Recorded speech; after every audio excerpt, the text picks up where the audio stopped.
Hello and welcome everyone, Alonso here. Welcome to this FM Synthesis Beginners Masterclass. I'm really happy to be teaching this because I know that there's a lot of people out there who don't use FM synthesis because they believe it is very complex or sounds cold and it doesn't compare to subtractive synthesis. And yes, it's different, but I'm going to show you today how cool it can be once you get to know and understand how FM synthesis works.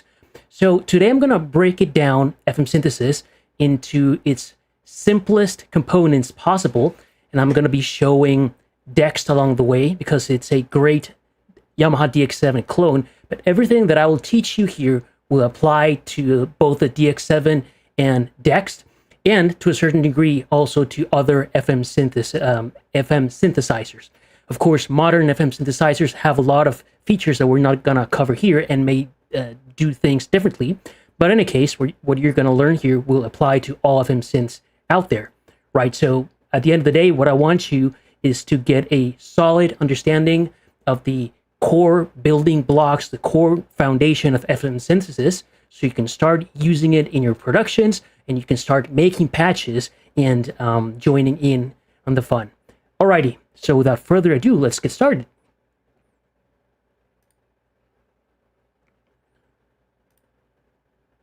The way that this is going to work is I'm going to be presenting some slides that I prepared because a lot of this, there's a lot of material that we're going to go through, but don't worry because I'm going to share these slides and some other stuff somewhere in the description of this video. I'm going to put a link there to a zipped bundle or something. So just follow along and you'll get the handout for further reading and for further understanding. Great. Let's start with the origins and development of FM synthesis. FM synthesis was discovered by John Chowning at Stanford University in 1967. He was experimenting with computer-generated sound. John Chowning is a composer. That's why at Stanford he was experimenting with music technology at the time. And he found out that you can get very complex timbres or sounds if you take a simple sine wave and use it to modulate another simple sound wave, another simple sine wave. And that's exactly how FM synthesis came to be. That's the whole concept. That's how simple it is. Now, recognizing the potential of FM synthesis, Chowning and Stanford patented the technology to Yamaha in 1975. So, just to clear things up, John Chowning didn't invent the Yamaha DX7. That was Yamaha Corporation and their awesome engineers. What John Chowning created and developed is the concept of FM synthesis. Okay, so and he licensed that to Yamaha, who then used it in various synths, and we'll look into that in a few seconds. So Yamaha's role, they invested heavily in the development of FM synthesis. And why? Because it used digital components, or at least the way that they wanted to deploy FM synthesis was using digital components, right? And because how it works, it's done digitally. You don't need analog oscillators, analog filters, and all of those components that make a subtractive synth super expensive. You don't need that in FM synthesis. So they were experimenting with digital synths, and they implemented FM in the Yamaha GS1 in 1980, but it wasn't until they released the DX7 in 1983 that FM synthesis really took off. Can anyone anyone here in the masterclass just type something there in the chat? I just see that no one's typing anything, just to make sure that this live stream is working and that it's not just me talking out here.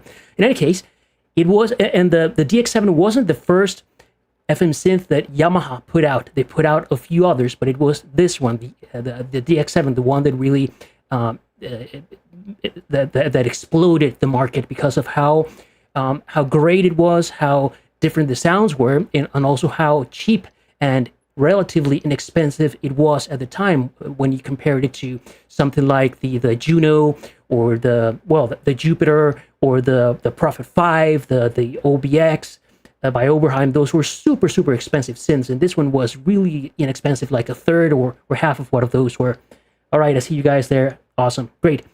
So, and that's pretty much the impact of the DX7 is that it was the first digital synth that was accessible, right? A lot of musicians and studio producers and composers could afford now a digital synth, and the sounds that it made are completely different from subtractive. So now composers and musicians everywhere had access to bright bell-like tones, shiny, sparkly tones like the pianos, even very realistic sounding brass, and a whole range of sounds that they couldn't get with subtractive synthesis.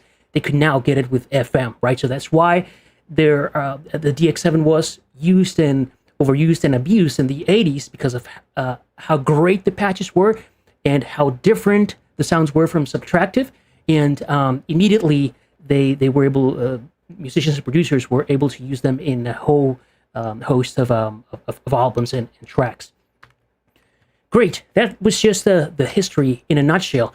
Let's start by looking at some basic audio theory. Okay, there are three parameters in sound. One is pitch, which is measured in frequency. The next one is volume, measured in amplitude, typically decibel. And then we have tonal quality, which is the timbre, actually. So if we play a note, the same note, let's say A4, on a piano, on a violin, on a guitar, why do they sound so different? The pitch is exactly the same. A4 is 440 hertz, okay? And let's say that the volume is the same. Why does a piano sound like a piano? Does a violin sound like a violin? And so on and so forth.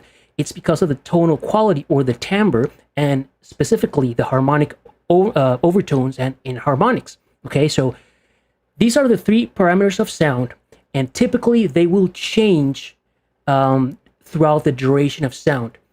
In nature, no sound has all these three parameters starting at and stopping at the same time. That only happens in the synthesizer. So if you listen to a glass breaking, or a bell, or some kind of, I don't know, drum, pitch, volume, and the tonal quality or the timbre, they all move differently throughout the duration of sound, okay? And one of the cool things about the DX7 or FM synthesis is that it enabled us to control all those three parameters in ways that subtractive synthesis never allowed us to. But in any case, the fundamental is the initial frequency of sound. So when we play A4 on a piano, the frequency is 440 hertz, okay? So this is the fundamental frequency. This is the frequency that predominantly we can hear in this note, or that gives the note its name. However, in nature, no sound is truly a sine wave made up of only one fundamental. That only happens in synthesizers. For example, this note here, very pure, clean, it's just a sine wave. I'm playing C4, C3, doesn't matter. But it has no overtones, it has nothing, and sounds very synthetic because of that, okay? Then, so that's the fundamental. We have harmonic overtones, which are frequencies that are whole number multiples of the fundamental. And these are called harmonics. So in nature, every sound we hear has a bunch of harmonics and different kinds of harmonics. Again, this is what makes the sound of a violin different from a piano, etc. It's the harmonics and the inharmonics. So harmonics are these multiples of the fundamental frequency, but they are whole numbers. And disharmonics or inharmonics are frequencies that are not whole number multiples of the fundamental. If you play a bell or a glass, like tapped glass, sometimes you'll hear these sounds that, let's call them, that are not related to the fundamental, and those are what gives, for example, glass or a bell, its particular sound, because it's not a musical or tonal sound. It's some kind of weird frequency there resonating. So again, it's important to understand that sounds in nature for us, sounds in nature, they always have obviously fundamental, overtones, and inharmonics, okay? So we're gonna look into this further, and this is why FM synthesis enables us to to have such great and cool sounds, because we can control the overtones and the inharmonics in our sound. And here, just very simply, there's this thing called harmonic theory, which you can look up. It has to do a lot with math and how sound works in nature. You have a fundamental, which is called the first harmonic. Then we have the second harmonic, which is double of the fundamental frequency. So if I play 400 A4, which represents 440 hertz, sorry, the second harmonic would be doubling this frequency, 880 hertz. The third harmonic is multiplying the fundamental by 3, so this gives us 1320. The fourth harmonic is multiplying the fundamental by 4, and so on and so forth. And this is important, and we'll get back to it later. All right. Let's talk about how FM tone generation works. Where does frequency modulation, or FM, come from? In the broadcasting industry, or in the science of broadcasting, meaning having radio waves being sent out into the ether thousands of miles and being decoded by a radio transmitter so you can hear your favorite song, or at least when radio was big many years ago, there's this thing I'm sure that you heard in FM where it's AM or FM, right? And FM is stereo and sounds better, etc. But so what is that all about? Well, in the broadcasting industry, they figured out that you can't just transmit, let's say, a song as normal sound in the air, because if it's like you play a speaker, okay, no matter how loud you played, like a few meters or feet away, the sound dies out. Okay, so how can you send music across the air thousands of miles or thousands of kilometers away? So they figured out that instead of having like a loudspeaker and play the music, you have the original signal, right?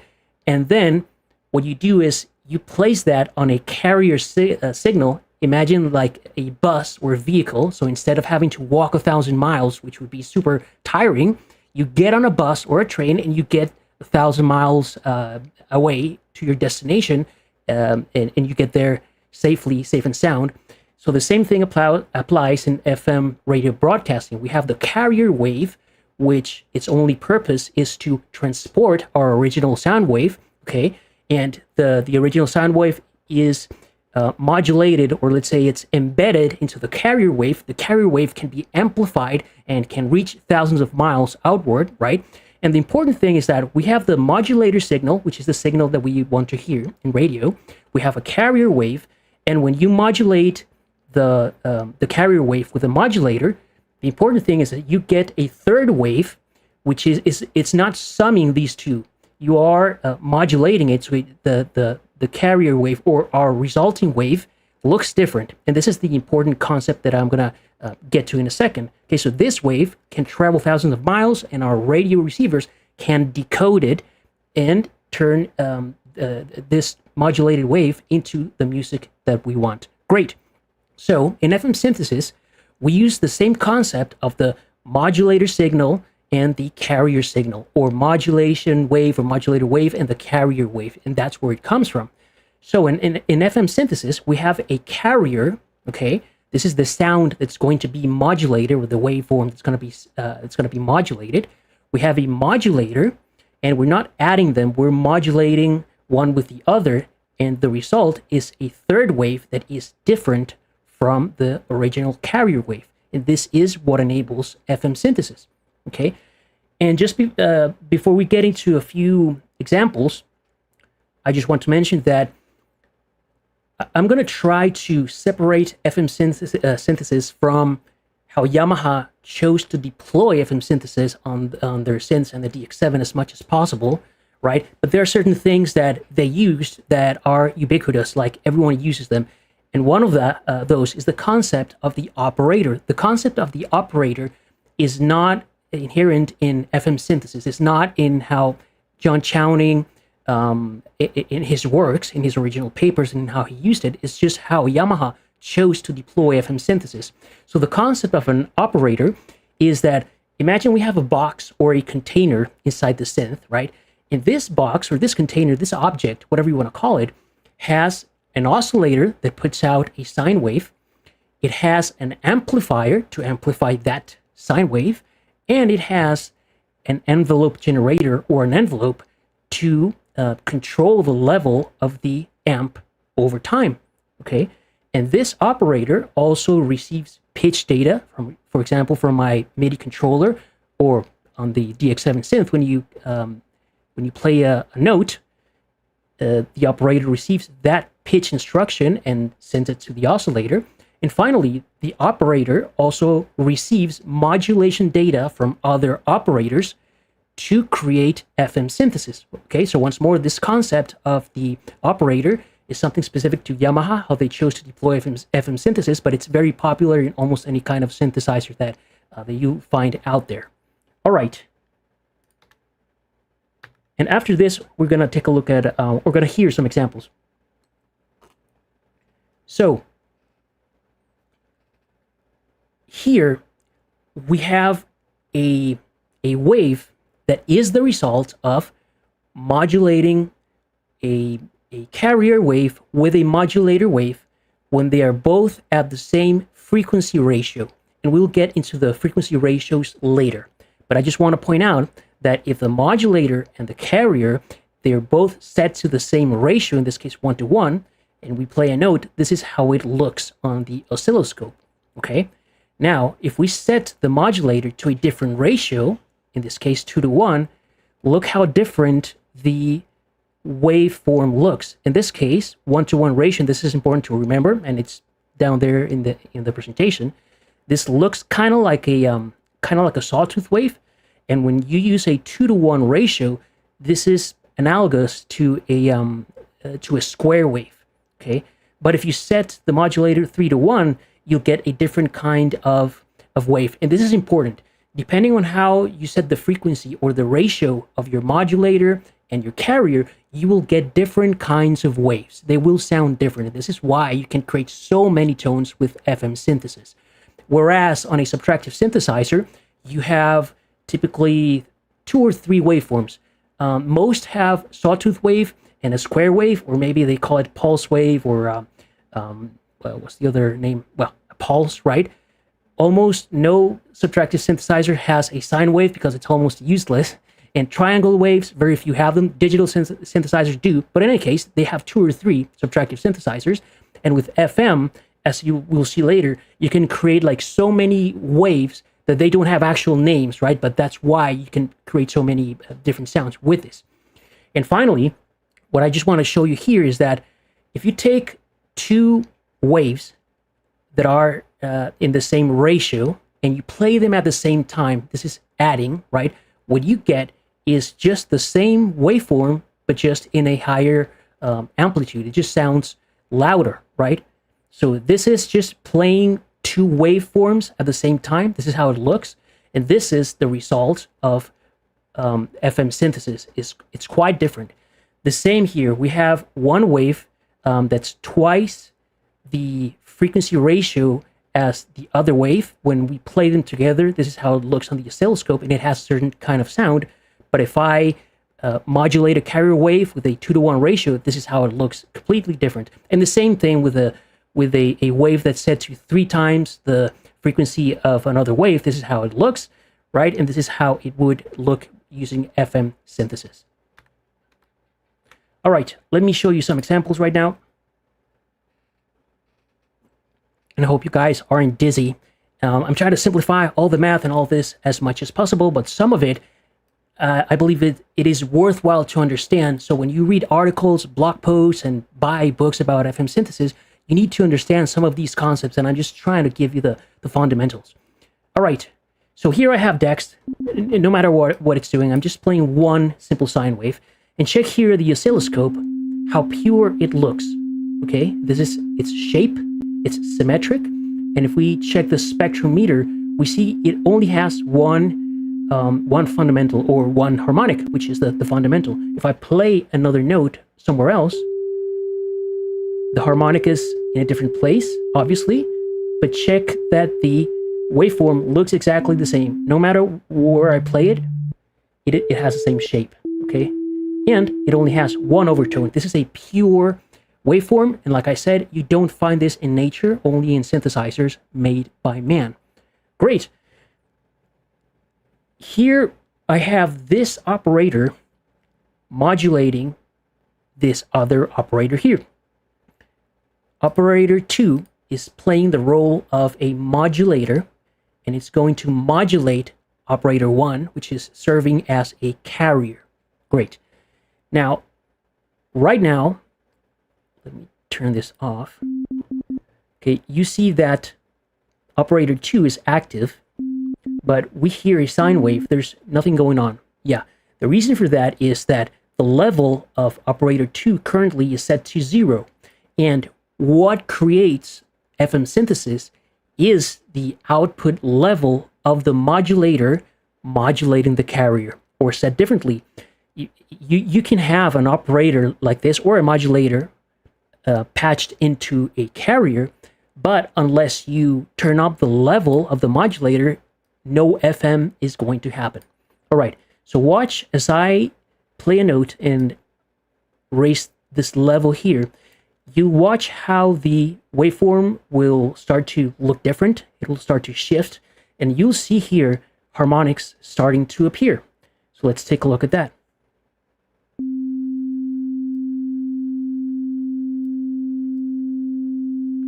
Okay, check this out.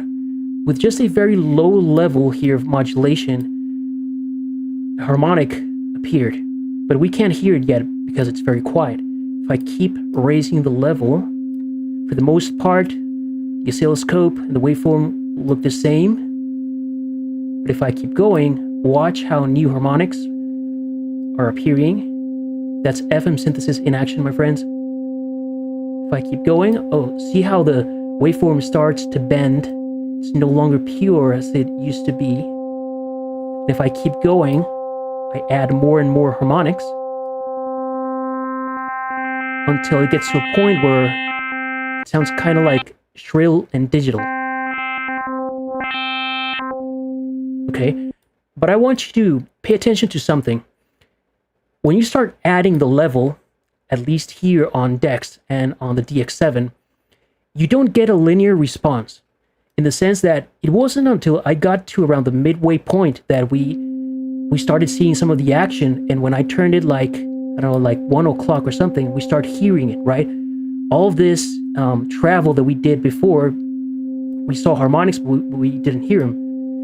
And notice how if I keep pushing, if I push just a little bit more beyond this point, notice how the fundamental drops, okay?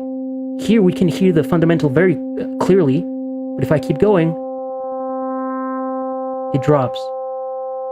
And if I go on a little bit more, the fundamental comes back up, and it's like we are always getting a different mix of harmonics depending on where it is. So it's not, like I said, we don't get a linear response in the same that in the sense that we get more of the same. In different places, we get different mixes of the harmonics. Okay, so if I wanted my sound to have very strong fundamental, like right there, that's cool. But here, a lot of my fundamental went away. Okay, and we have a range of options, so it's not like you always have to set it to max or to minimum. Different levels will give you a vast range of textures. Okay, and typically one of the traps that newbies at FM synthesis fall into is that they set the level to max, like so, and FM synthesis sounds super shrill and cold when you do that. So my recommendation is never set the level of your modulator at its maximum. Always like 90% or below. You set it to max, it's going to sound shrill and horrible, right? And look for the different textures below the max. So for example, here further down, it sounds like a warm sawtooth wave, kind of. And above here, it has more bite. So this is kind of like thinking of a filter.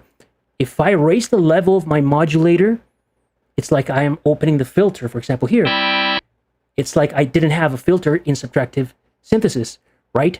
But if I pull the level down of my modulator, it's as if I was taking frequencies away with a low-pass filter. Cool, right? And this is why we don't need filters in FM synthesis, because the modulation, we control the modulation with the level of the modulator, and that's what gives us brightness or darkness in the sound. We don't need filters in FM. Okay, great. Now, one more thing before we continue moving on. Let me play another sound. And this is where the conversation about the tuning, for example, comes into play. Here, we have two waves set to a 1-to-1 ratio, but setting it 1-to-1 ratio in our case gives us this wave shape, okay, at this level. But if I were to set this to 2, watch how different it looks and how the sound changes. Now it sounds like a square wave. Cool.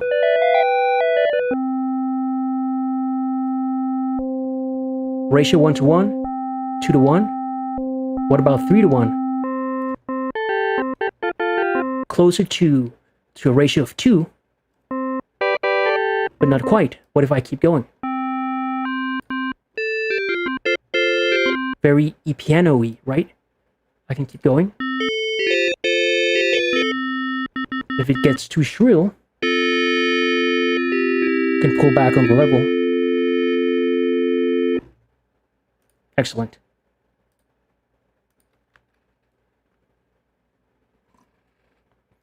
Okay, let's keep going, my friends. I have so much to show you. Let's compare subtractive synthesis with FM synthesis. In subtractive synthesis, you have what I call sound generators.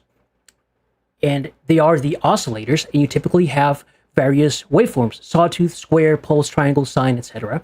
Then you send sound to the frequency shapers, which are filters like low pass, high pass, band pass, and afterward the signal goes into the amplifier so we can hear it, right? And you have modulators, which are envelopes and LFOs. An envelope, you know what it is. It's the standard ADSR, attack, decay, sustain, and release, and it controls the level of a parameter over time. Typically the amp and typically the filter, although in modern synthesizers and software synthesizers, you can assign an envelope to anything, but the envelope typically is one shot, right? However, LFOs are like a cyclical kind of automation that goes round and round and round with different speeds and different modulation depths. But we have these two modulators, envelopes and LFOs. And this is a simple view of a subtractive synthesis system. Now, in FM, you also have sound generators, but they are, let's call them the operator. And remember that the operator has an oscillator, has its own envelope generator, and has its own amplifier. This is key. This is very important. And typically, you have an operator that, if you are using FM synthesis, it's serving a role of modulator going into an operator and then going to the audio output. But you could have a carrier that goes straight into the audio output without being modulated. We also have that. So if we stack them side by side, what are the differences between subtractive and FM? Subtractive synthesis, we have one or more oscillators with different waveforms. And in old school FM synthesis, this doesn't apply to new FM synthesizers. In old school FM synthesis, like on Dexed and the DX7, we have one or more oscillators, in this case 6, that they are putting out only sine waves. Okay, subtractive synthesizer has between 1 and 3 envelopes, and FM synthesis has the same number of envelopes per oscillator. Remember that each operator is a self-contained object of an oscillator, amp, and an envelope. In a subtractive synthesizer, you only have one amplifier. This is super important. But on an FM synthesis, you have the same number of amplifiers as you have operators. So an FM synth is like having 6 simple synthesizers built into one. This is very cool. Subtractive synthesis, you have filters. You don't have them in FM synthesis. Again, old school FM synthesis. Subtractive synthesis, you do have LFOs, and the same applies to FM synthesis. All right, let's talk about algorithms. Algorithm is also another word or another term that came to be with Yamaha and their DX7 and implementation of FM synthesis. Imagine this, okay? We said that the DX7 had 6 operators, okay? And this is back in the late 70s, early 80s. When you were going to build this synth, this hardware, how many ways can you combine 6 operators to make sound? Mathematically, I don't know, it's thousands of combinations. However, back then, and I think this still applies today, you can't build a hardware synth where you can connect and like choose your own routing of operators customized in a customized manner, right?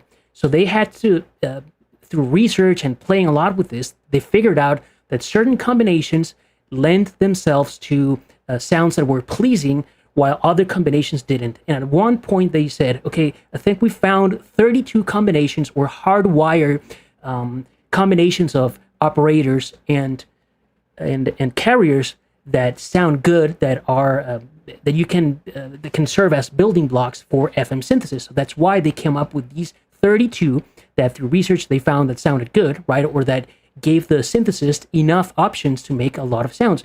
And they were 100% true, because with only 32 of these algorithms, remember these are just pre-made configurations, all the sounds that we know that are famous for from FM synthesis, you could do them with these 32 algorithms.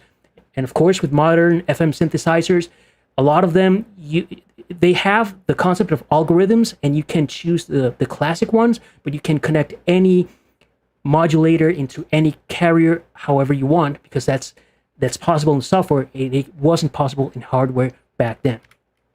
All right, and the way to read these diagrams is this number here is the name of the algorithm. So this is algorithm number 1. This one is algorithm number 2, or 30 rather.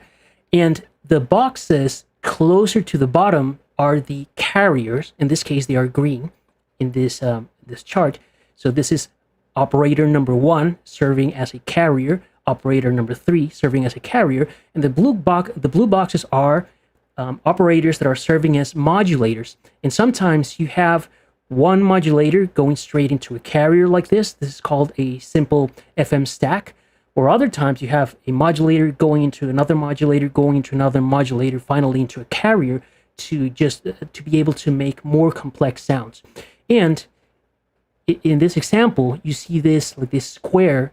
This represents feedback going from modulator 6 or operator 6 going back into itself. And again, the idea of using this is to create a more complex sound with less tools. Because remember that the name of the game with FM synthesis is we're starting from simple sine waves, which are boring. So how can we spice things up and create as complex and still pleasing as waveforms as we can? So there's multiple ways to arrive at one way is stacking modulators, another way is using feedback, and we'll get into that later. All right. The operator on the DX7. Like I said, it's a combination of an oscillator, an amplifier, and an envelope. It's a standalone, self-contained mini synth in and of its own. Okay. The operator can serve 2 functions, or can play 2 roles, if you will. One is the role of the carrier, and the other is the role of the modulator. And typically, at least on all the synths that I've seen, it's not like you set a switch to define whether this one's going to be a carrier and this other one's going to be a modulator. Simply by choosing an algorithm, for example here, it already assigns the function to the operator. For example, if you choose this hard-coded or pre-configured, or this configuration, operator number 1 will only be a carrier. You can't pick that. Okay. So a carrier is any operator whose output goes directly to the digital audio converter or the output, like in this case. It is going straight into the audio path. We can hear it. A modulator is any operator whose output is going to the modulation input of another operator. For example, here, this modulator 2 or operator 2, it is going straight into the modulation input of operator 1. We can't hear it because it's going straight into the modulation input, right? This doesn't put a signal out into the audio path. It's going directly into the carrier. And once more, the algorithm on the DX7, think of it as a pre-made configuration of operators. So in summary, a carrier is the actual operator that produces sound, is the one that we can hear, while the modulator determines the timbre, determines the quality of the sound that we hear. We can't hear a modulator directly. It always goes through a carrier. That's very important to understand. Great. Let's see here if there are any questions or comments.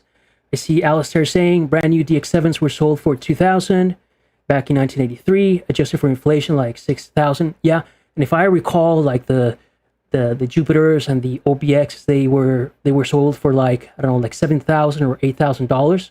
So it would have been like 2 or 3 times that figure that you gave there.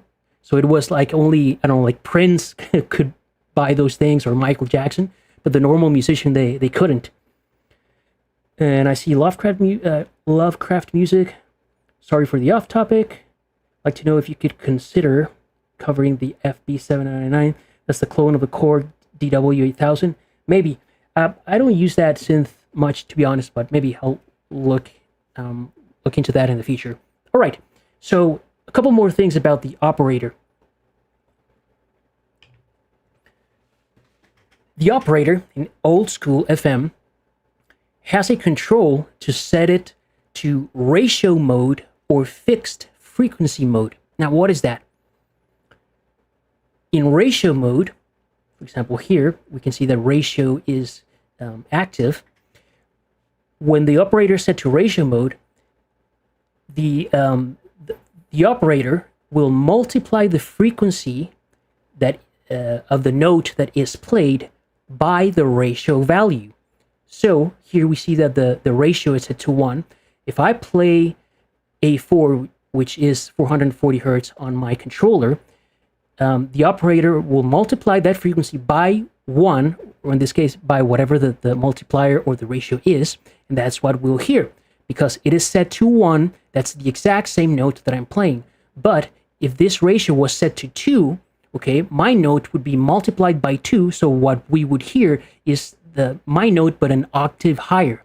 If it were set to 3, and don't let this throw you off, the base frequency or the fundamental will be multiplied by 3. This is not an octave selector. Like if you set it to 3, it's not like it's playing 2 octaves above. No, it's the frequency is multiplied by 3, which is not the same thing. It's actually an octave and a fifth above my fundamental.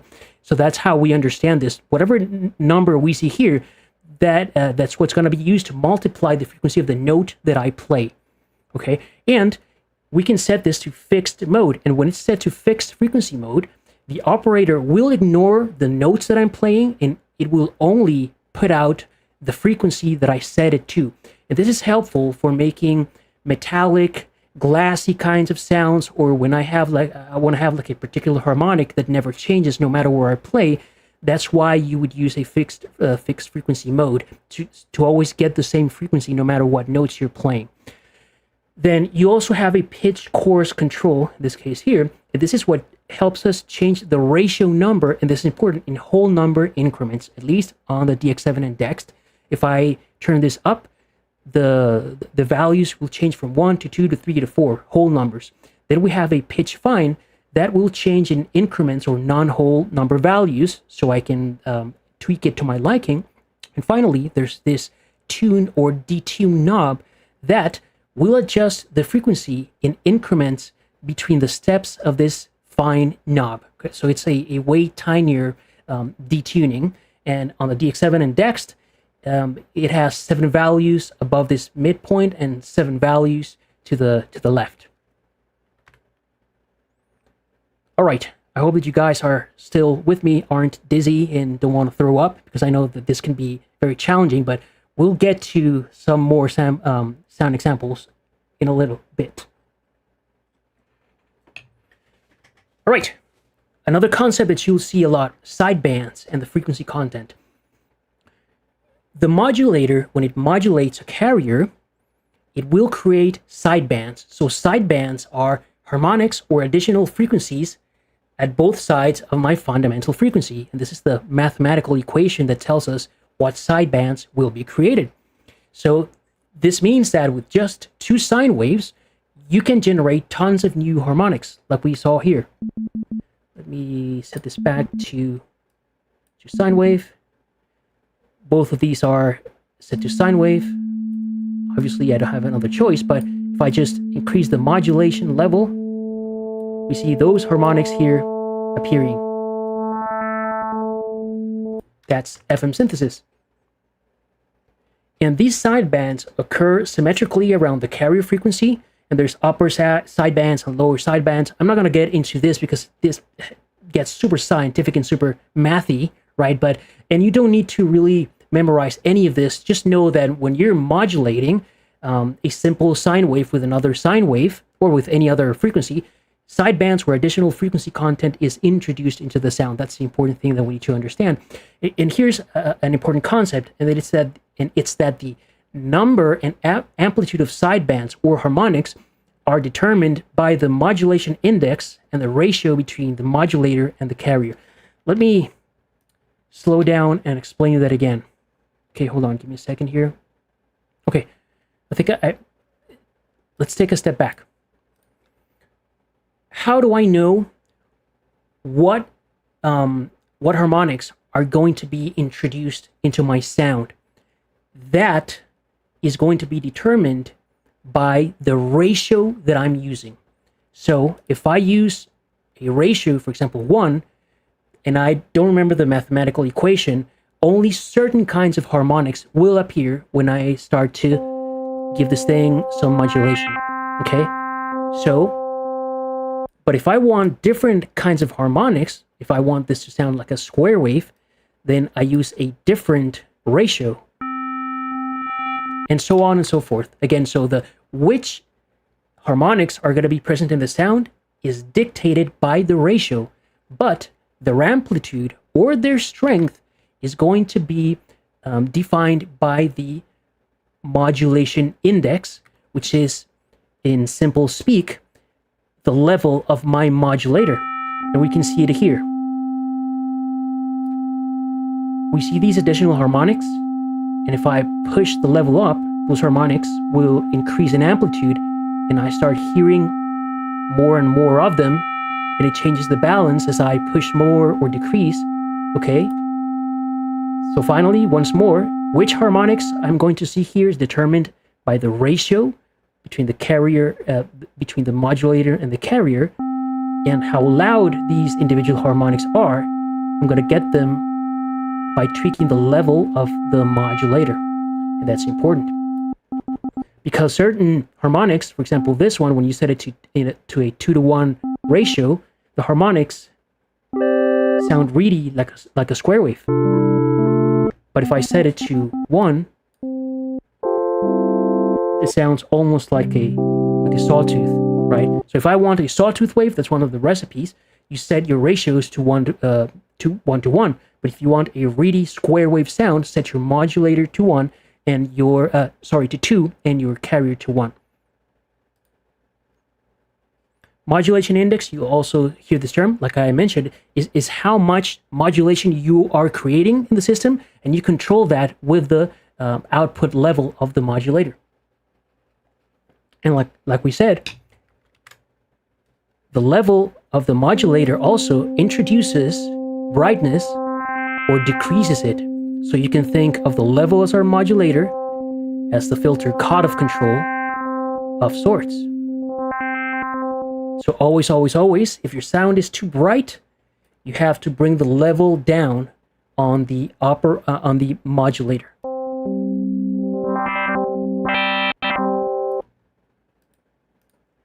All right. Let's see what else we got here, my friends. Okay, harmonic versus inharmonic ratios. This is also important to consider, but you don't need to know this by heart. The ratios that we're using, or the ratio between the modulator and the carrier, will determine the harmonicity of the sound. For example, a 1-to-1 ratio sounds harmonic. It's very musical. If you use a 2-to-1 ratio, the modulator is going to be an octave up. If you use a 3-to-2 ratio, there's going to be a perfect fifth difference between the two. If you use a 5-to-1 ratio, it's going to sound bright and metallic. Actually, let me try those out. Let me show you. 1-to-1 ratio, harmonic and musical. Yeah, it does. 2-to-1 ratio is going to sound square wavy. A 3-to-2 is going to have them a perfect fifth apart, and this is how it sounds. And it's important to understand that even though the distance in this ratio, right, is of a perfect fifth, it's not like we can hear a perfect fifth going on, right, when I play a note. We don't hear really a fifth. It's just that mathematically, that's a relationship between the ratios of the modulator and the carrier. So it gives us the kind of tone. If I set it 5-to-1, we'll get into the EP territory, or was it glass bells? Let me see. Oh, the bells territory. And if we set it, for example, 1.41-to-1, it's going to sound bell-like. I'm going to use the fine tuning for that. Okay, let's circle back. Remember that I said this is the chorus frequency control. I can only get whole numbers here. If I wanted to set my ratio to 1.41, I have to use the fine tune control. Keep going up, 141. There, let's take a listen. Sounds like the Taco Bell ad. Here, maybe. All right, and if we set it to 3.33-to-1,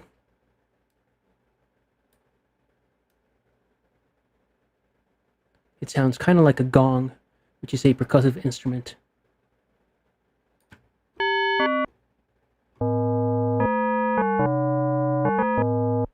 Okay, and some of these formulas are good to know them by memory or just have them somewhere. For example, like if I want a bright bell kind of sound, it's a 5-to-1 ratio. If I want a sawtooth wave, 1-to-1. If I want a square wave, it's 2-to-1, and so on and so forth. There are a couple of recipes here that you could remember or memorize, or just have a reference table to get these kinds of sounds.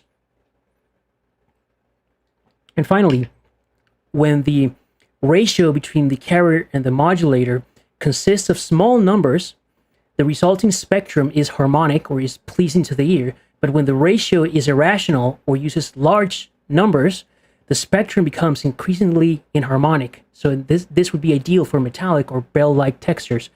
Let's try that out. Okay, 1-to-1 ratio. It's very musical. Harmonic. 2-to-1. The same. 3-to-1.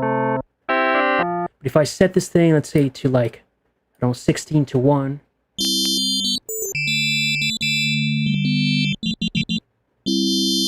Starts to get into very like shrill, bell-like, glassy territory. And if I were to set this to like a non-integer, for example, instead of 3, like some kind of number in between, like so, well, there.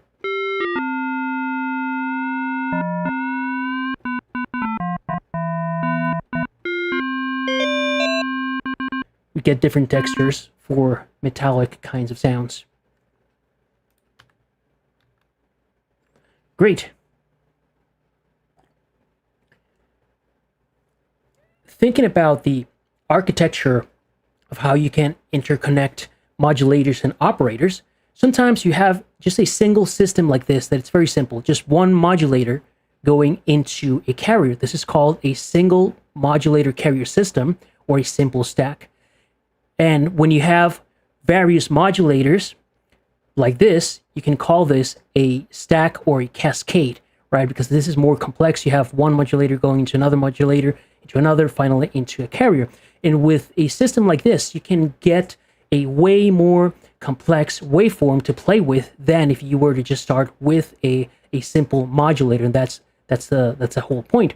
And finally, we have the feedback loop. And I mentioned that we'll see that in algorithm graphs or charts or depictions. Because of this, you'll see it with this kind of square thing going around it, and it means that the output of this operator is going back to its input. And again, this also helps us to create a more complex waveform than that a single modulator allows us to do. For example, let me set this back to init. Okay, here I'm gonna raise the level of our operator. Okay, and hear the texture. It's kind of like a sawtooth wave, but a little bit more rounded, right? It's not like a real sawtooth wave. It still lacks more harmonics. It still lacks like more noise. And a way to introduce that, or to get to a closer sawtooth waveform like the ones that we have on subtractive synthesis, is by turning the feedback way up. And this is only going to affect this operator. Now check it out. Oh, now this is real sawtooth wave territory. Check out all the harmonics we have here. And this is too bright and too shrill for you. Again, pull back on the modulator level as if it were the filter. And here we go. Warm. But take a look at all of these. Okay, let me just play one note. Check out all the harmonics that this has. And without the feedback, you see? Simple, more complex. So think of the feedback control as a shortcut to getting more complex sounds by just using a simple system or using a single modulator. Awesome.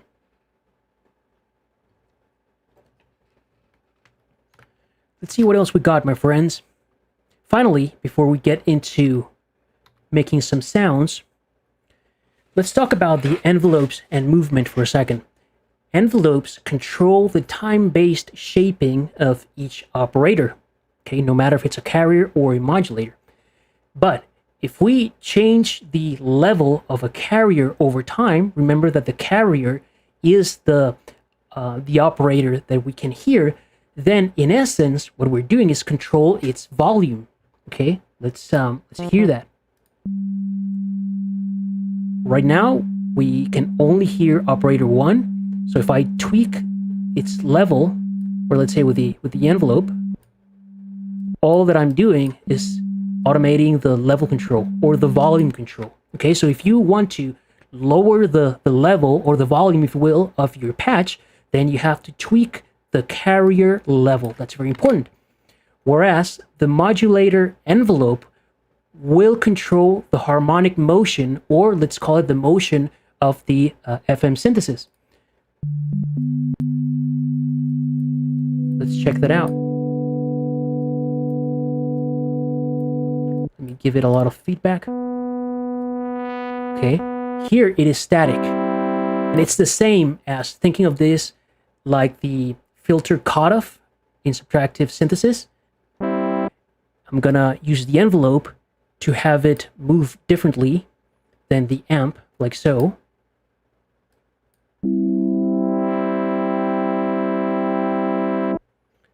Let's do this.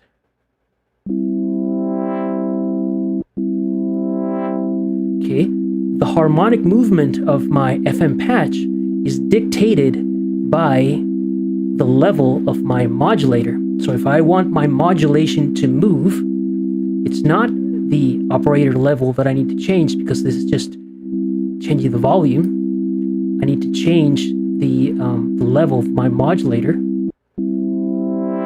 with the envelope. This is what gives us a like a brassy kind of sound, because I'm giving the modulator a shape of a brass, like I would in subtractive synthesizer, in subtractive synthesis. Or it could be super snappy, like a plucky patch.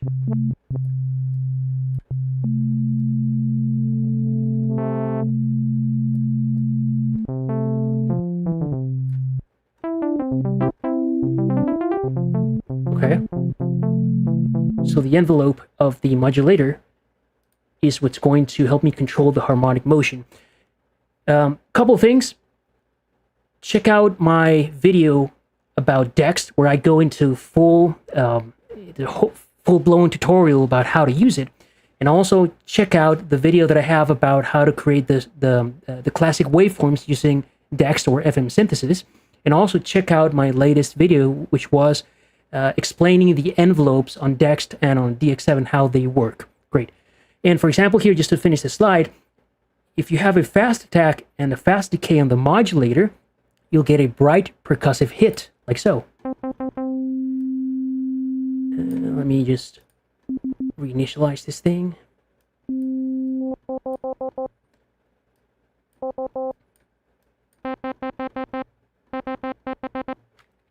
So it was a fast attack and fast decay on the modulator. And hold on. There you go. That's a fast percussive hit. And if I change the ratio,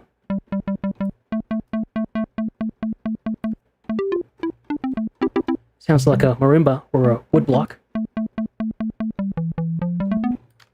Okay, and if you use a slow attack and a long release on the modulator, you can get like an evolving pad kind of sound. Let's do that. Like a long attack and a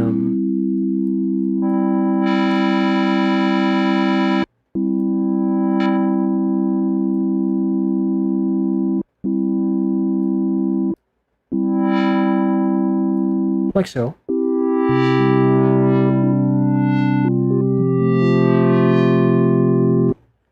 Nice. So always use different envelope shapes to create movement and emotion in your sound. All right, we're getting to the end of our masterclass, and we're gonna create a few patches. And I still have a few videos planned where I do nothing but show patches, but I didn't want to leave this masterclass without showing a couple of things in action. Let me just check here if there are any other questions or comments. And we're gonna spend the next 10 to 15 minutes just making patches, and I'm going to show you some really cool stuff. Okay, did-it-ba-doom. All right. And as a reminder, I'm going to make this PDF available somewhere in the description of the video. If you can't see it now, it's because my original live stream crashed, so I had to create another one, but I'll put some links in there so you can get to this presentation, you can read it, and you follow these recipes, etc. In any case, the first recipe that we're going to follow is the electric piano recipe. So the carrier is going to be set to sine wave. The modulator is a sine wave. And we're going to use a ratio of 14:1 on the modulator. Okay, let's do that. We'll use a very simple system here, just one carrier and one modulator. The modulator is going to be set to 14:1. Oops. Okay, 14:1. Oh, why don't I hear anything different? If you've been paying attention, that's because, yeah, I've set the ratio, but I haven't given my system any level. So without level, there's no FM synthesis going on. No level on the modulator.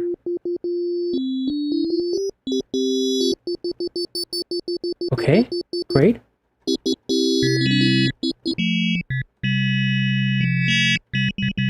And here's what I remember what I said. You have to tweak the level of the modulator to your liking. And there's a wide range of places where this sounds good. For example, here, it sounds cool, warm. Here, more bright. And here, it starts to get very shrill, so don't go over here. Okay, and this sounds cool and all. Okay, let me just do a couple tweaks. Let me slow down the release of the carrier, slow down the release of the modulator a little bit. And this sound, you could say, yeah, it's okay, but I don't know, nothing to write home about. I always recommend when you're doing FM synthesis, almost always add chorus and delay and reverb, and that will really make your sound come to life. Now, of course, if you're going for the classic FM synth sounds, that might not be the best recommendation, but okay, we have the sound. Let me activate the chorus and the delay.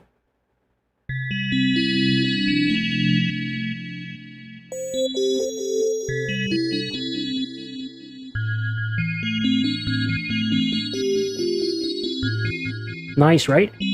Now let's play with the level of the operator to get a more warm sound.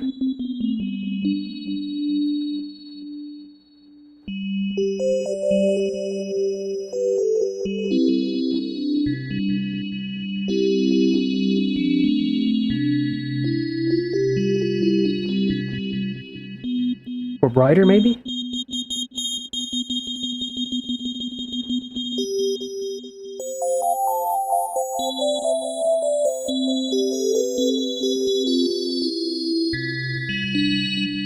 Beautiful.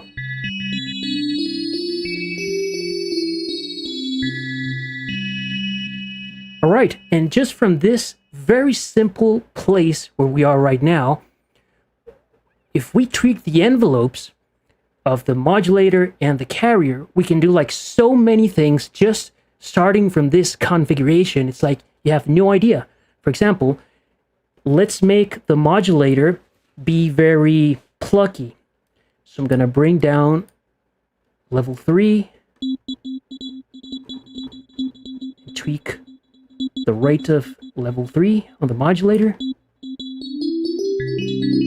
Now I get a very different texture than what I had a few minutes ago.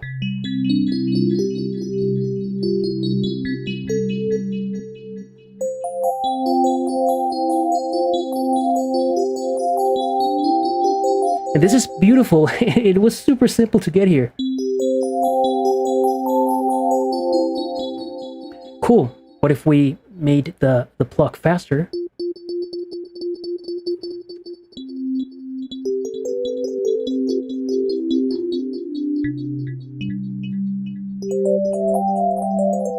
Cool.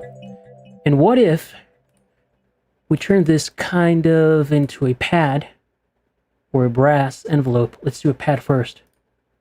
Okay, let's slow down the carrier, slow down the modulator.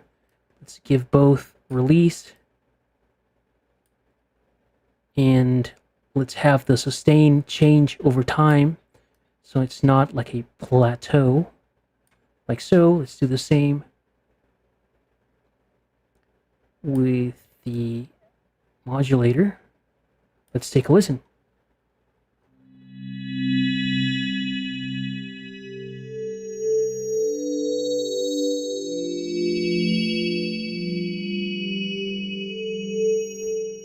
Very cool. Now, if that high harmonic is too shrill for you, you can always bring the level down on the modulator.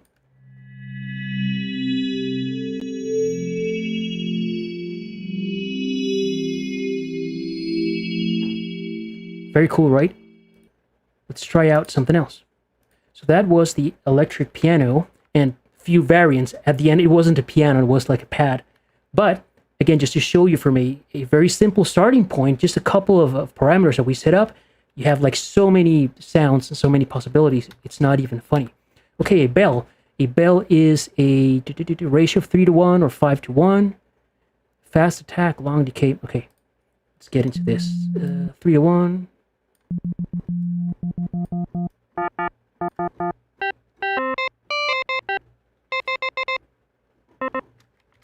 What else? It said fast attack on the modulator and longer decay. Okay, so right now it's a fast attack and it has no decay. So let's set up a long decay, like so.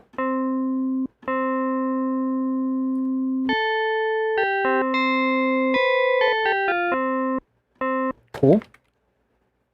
Modulation index high, meaning the level of the modulator, have it high. Right there, it's cool. And this sounds okay. Let's do a couple things. Let me slow down the release of the modulator. This the carrier. Let me also slow down the release of the modulator. Okay, this sounds good.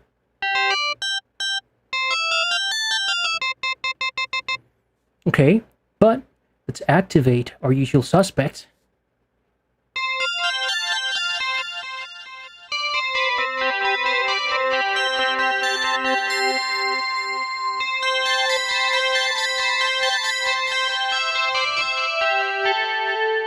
Very nice.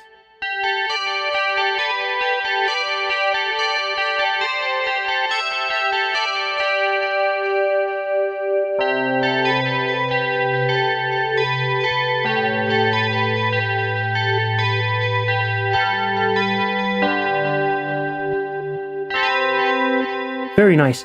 And what if we set the ratio to 5:1? Oh, way more glassy.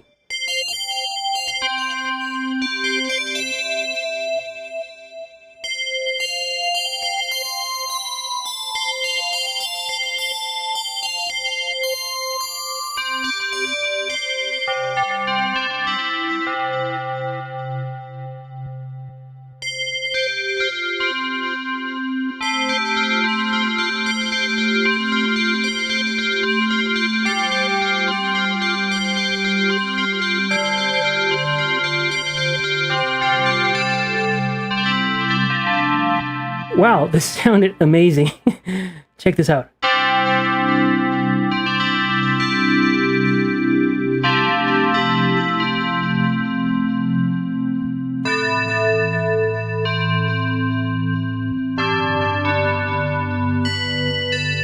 Very cool, and it was very simple how we made this patch. Really, nothing out of the ordinary. Last one, so that was the bell. The bass. Okay, let's deactivate the effects. Let's initialize our patch. And let's see. Modulator 1:1 or 2:1. Snappy envelopes. Moderate to high modulation level. Feedback for growl. Okay, let's do that. Let's first start with 1:1 ratio.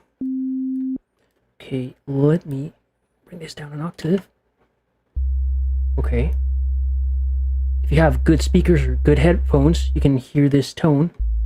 Okay, here maybe. It's very clear, but it's boring. Let's give it some FM by raising the level of our modulator. See the new harmonics appear.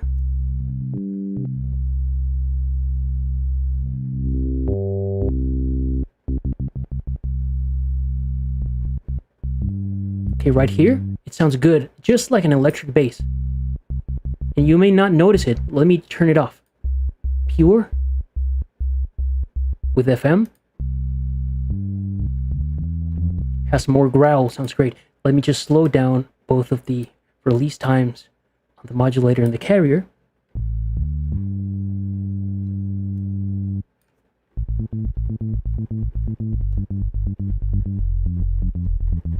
Okay, sounds good.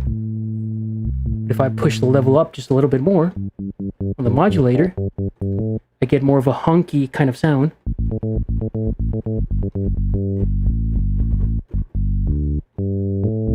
But this is a great bass sound.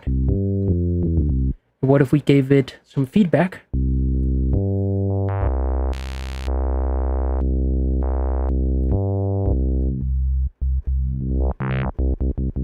Very growly.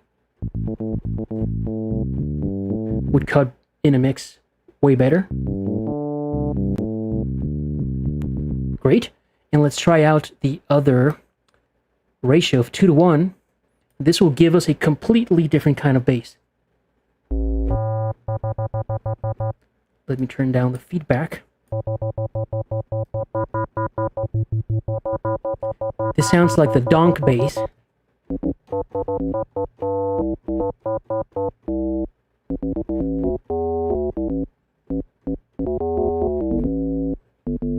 With feedback.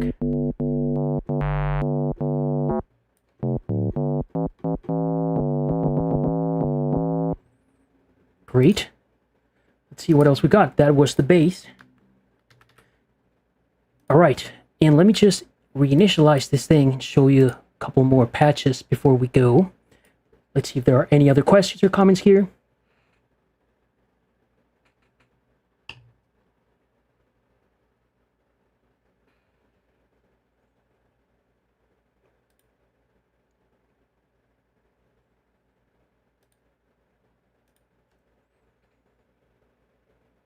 Hold on.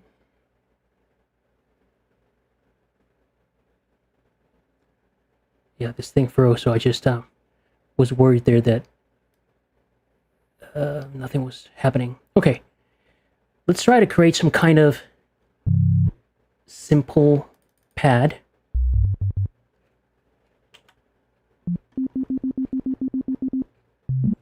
Yeah, let's do a lush pad as Matthew there suggested. What I'm going to do is use algorithm 2 because I want feedback. I want this to sound, or at least the starting point to be a sawtooth wave.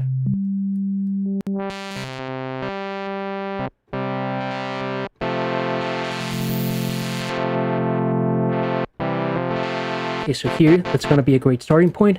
Let's set the attack, the carrier, like so, the attack on the modulator, like so. Let's give them long release to both.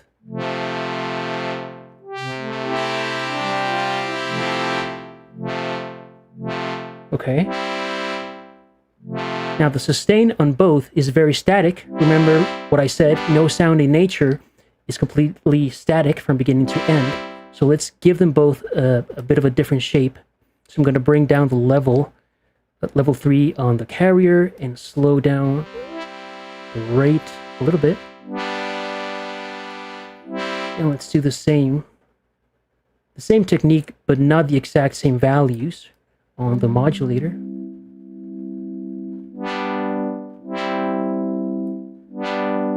If I wanted that, like that whomp to be longer, I would need to tweak rate 3 here.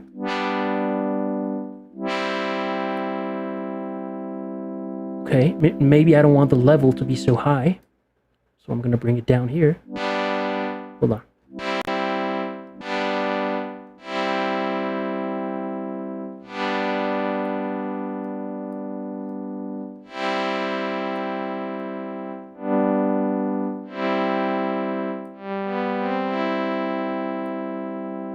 Okay.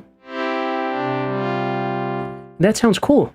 Let's add our usual suspects.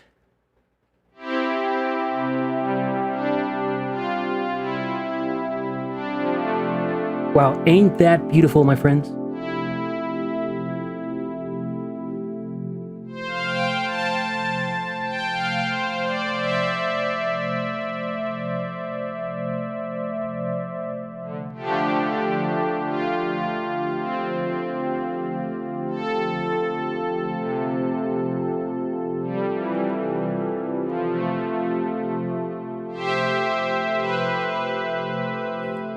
And if I wanted a bit of a darker sound, not so bright, I would bring down the level of the modulator.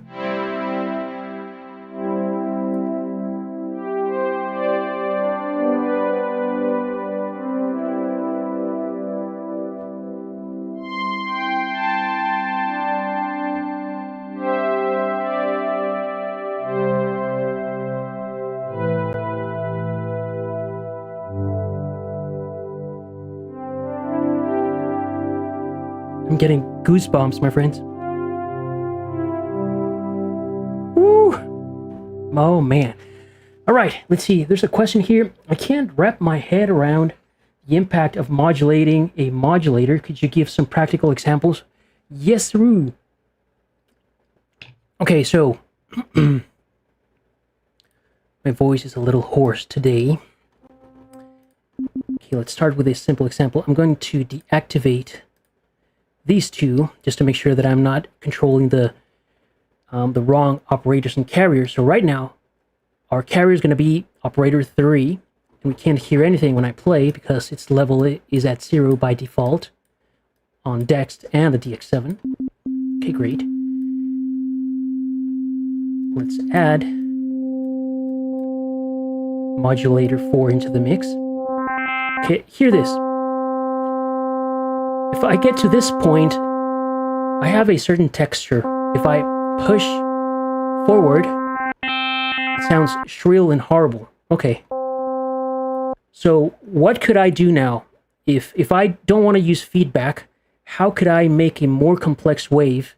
And because I can't push this further. Okay, so let's activate operator 5 and check it out.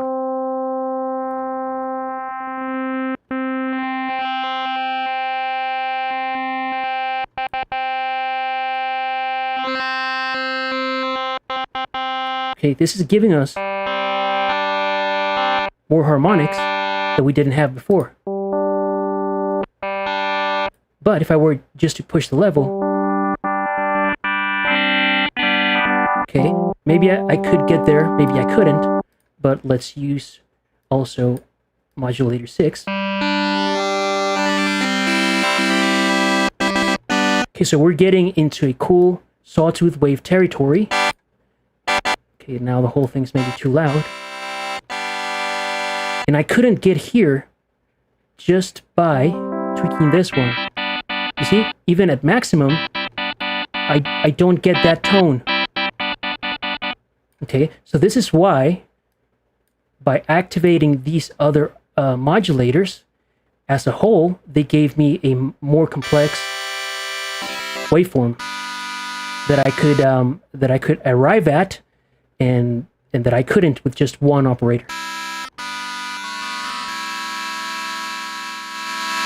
Okay, now the more modulators you add to a stack, the more unpredictable it can get, and the more noise you will tend to get. So you have to do this all by adding little bits of the different modulators.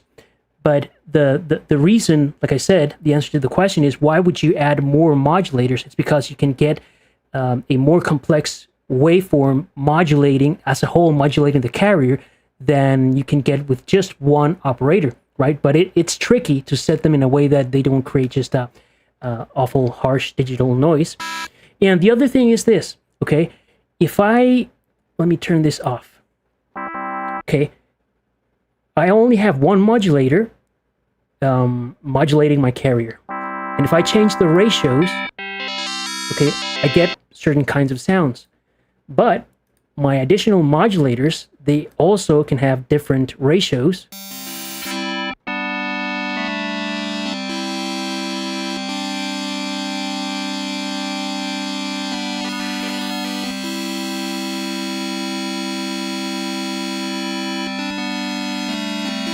So also using the different ratios that these additional modulators in the stack have, again, helps me create even more unique and more complex waveforms.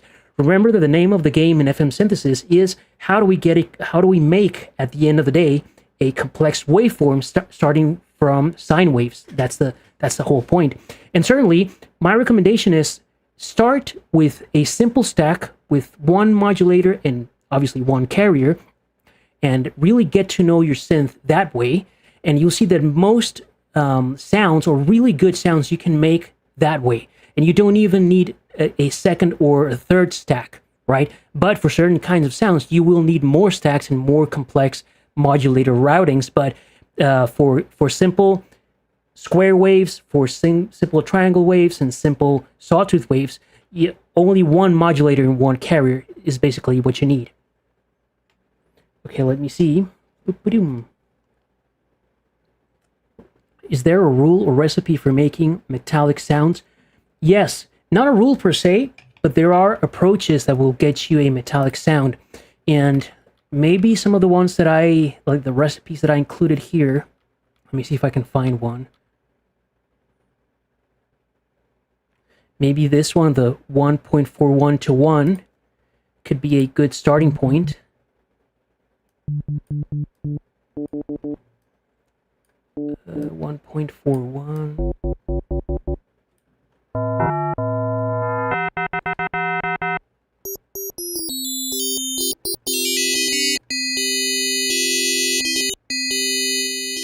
There are ratios out there on the internet. There are certain like tables, reference tables with ratios. For example, if you want the Taco Bell sound, there's this ratio. If you want that other kind of sound, there's that one. I don't think I have that right here. But another great thing that you can do is open up the default presets that come with the DX7, or let's say the standard Yamaha presets on Dexed, and inspect them. And with this information that I've given you, it should be clear and more, or at least you now have a way to decode how these patches work and how they're made up. For example, let's open up the ePiano 1. Okay, let's take a look. Okay, so here we have 3 simple stacks. One of them is set 14 to 1, like I explained, but it has been detuned. Okay, so let me turn the other stacks off. We have one stack doing this. Check out the envelopes. This is a stabby or plucky envelope, and 14 to 1 gives us that ePiano.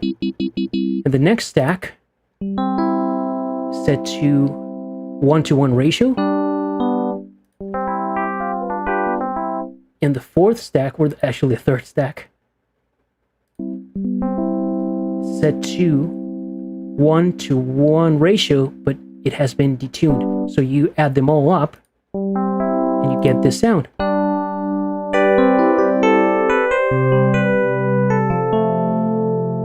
So the magic here is being created by this, the 14-to-1 ratio, because these other ones are just giving the sound a little bit more body. But the characteristic ePiano sound comes from this pair doing the 14-to-1 ratio. Okay, so with that understanding, okay, if you open up the other ePianos, for example, ePiano 2, you'll see that it is very similar to that. For example, let's go with Tubular Bells. This is the Taco Bell. Let's check it out. 3 pairs, okay? The first pair is doing 3.5 to 1. Remember that if you do something like this, 3.33 or whatever, it sounds like a gong, like a percussion, like metal. Okay, and what are the other 2 doing? 3 and 4, 3.5 to 1. So this other pair is also adding to the metallic flavor of the patch. And the final one, oh, check this out. It's set to fixed ratio. And it's just like a pluck. These 2. 6 modulator 6 going into carrier 5. This one has a fixed frequency, so no matter where I play, I get that like blocky attack sound. And now when I have everything playing back, great. And the final one, so you'll find that ePianos tend to share certain characteristics, basses as well. And if you find something very plucky or something like a marimba, or let's check out the brasses.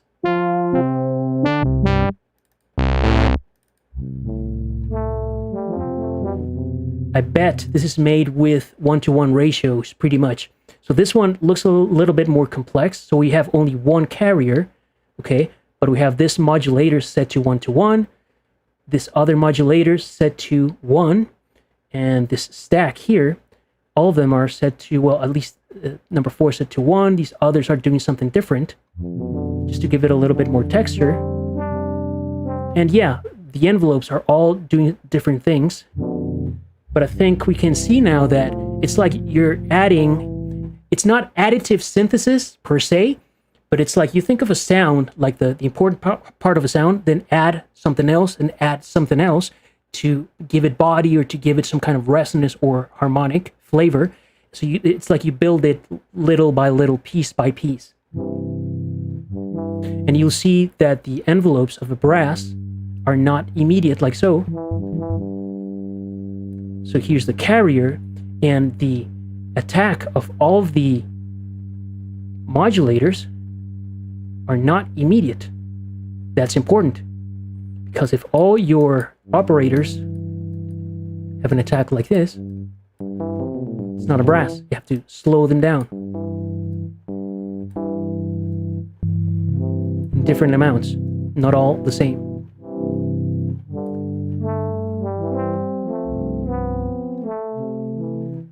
And like I said, yeah, this sounds kind of cool, but if you add the usual suspects,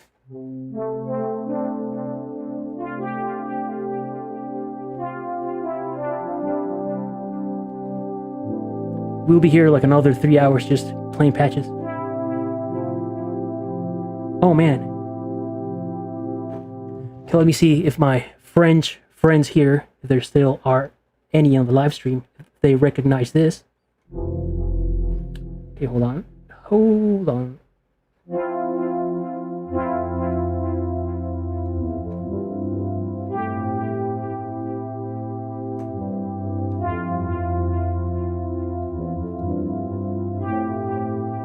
That's I forgot the name. That's from my favorite Synthwave artist, College, from his Teenage Caller EP. I think that was the first one. Was that Can You Kiss Me First, or the something Empress? Man, that always just hits hard.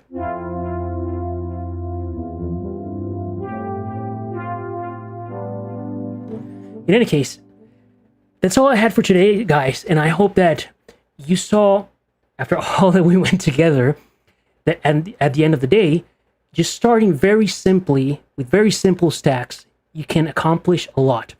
And hopefully, if you watch this masterclass a couple times and download the handout, and you try all of these things out on your own and get a feel for how to create a sawtooth wave and how to create a square wave, and just very simple moves, tweak the envelopes, add a little bit of effects like chorus, delay, and reverb, you'll see how usable FM synthesis is.